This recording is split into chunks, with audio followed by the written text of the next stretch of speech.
Hi hello friends, welcome to colours kitchen.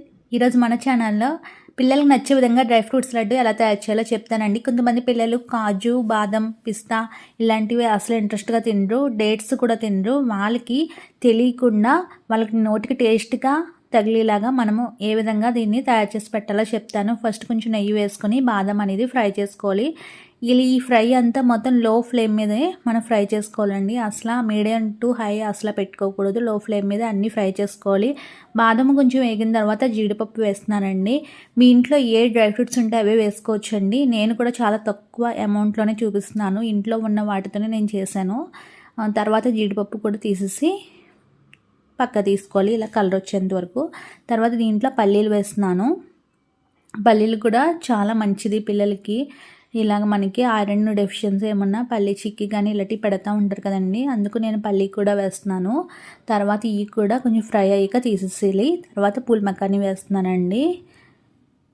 Pool makhani first మనకి సాగుతున్నట్టు గట్టిగా ఉంటుంది, ఫ్రై చేసి కోల్దు అది క్రంచీగా తయారవుతుంది. చూసారు కదా, ఎలా నొక్కితే క్రంచీగా ఇరుగుతుంది. ఆ విధంగా మీరు కూడా ఫ్రై చేసుకోవాలి లో ఫ్లేమ్ మీద. అప్పటి వరకు పూల్ మక్కాని కూడా ఈ మధ్య చాలా స్నాక్ ఐటమ్స్లో చాలా ట్రెండింగ్గా ఉంటుంది. ఇప్పుడు ఇన్నాళ్ళు అయితే పూల్ మక్కాని గురించి అంత తెలిసేది కాదు, కానీ ఇప్పుడైతే చాలా స్నాక్ ఐటమ్స్ కూడా చేస్తున్నారు, చాలా ప్రోటీన్స్ ఉంటున్నాయని. అందుకే పూల్ మక్కాని కూడా ఫ్రై చేసుకున్నాను. మీరు ఉంటే వేసుకుని, లేకపోతే లేదు.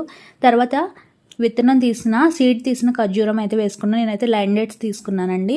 ఇది ఒక 5-6 ఖర్జూరం వేసేసుకొని నేను ఫ్రై చేసుకున్నాను. నాకు ఫస్ట్ వేసిన నెయ్యి అయితే ఇవాపరేట్ అయిపోయింది కాబట్టి మళ్ళీ వేసేసుకొని దీన్ని అంతా మళ్ళీ బాగా మిక్స్ చేయాలి. ఎంతవరకు అంటే ఖర్జూరంలో కొంచెం వాటర్ పర్సెంటేజ్ ఉంటుంది, ఆ పర్సెంటేజ్ వాటర్ అంతా మనకి డ్రై అయ్యేంత వరకు ఖర్జూరాన్ని అయితే ఫ్రై చేసుకోవాలి.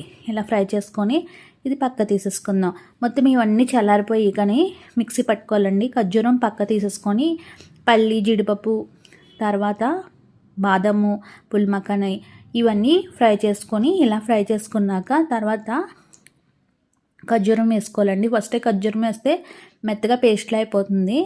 నెక్స్ట్ మనం పల్లి అవి వేపినప్పుడు కొంచెం పల్స్లో తిప్పుకుంటూ ఉండాలండి. ఫస్ట్ హైలో పెట్టేస్తే ఏమవుతుందంటే మనకి మెత్తగా అయిపోతుంది.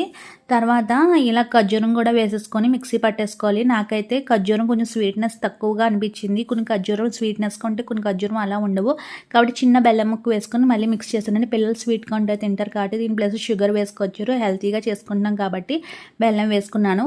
ఇదంతా బాగా మిక్స్ చేసేసి చిన్న చిన్న ఉండలుగా చుట్టుకోవాలండి. చాలా సింపుల్గా అయిపోతుందండి. ఆల్రెడీ దీంట్లో కొంచెం డ్రైగా ఏముండదు, మనకి మాయిశ్చర్గా ఉంటుంది కాబట్టి ఉండలుగా చేసేసుకోవాలి. అంతేనండి, చాలా సింపుల్ కదా. పిల్లలకి ఇవి పడితే కనుక వాళ్ళకి ఇందులో డ్రై ఫ్రూట్స్ ఉన్నాయని అస్సలు తెలియదు.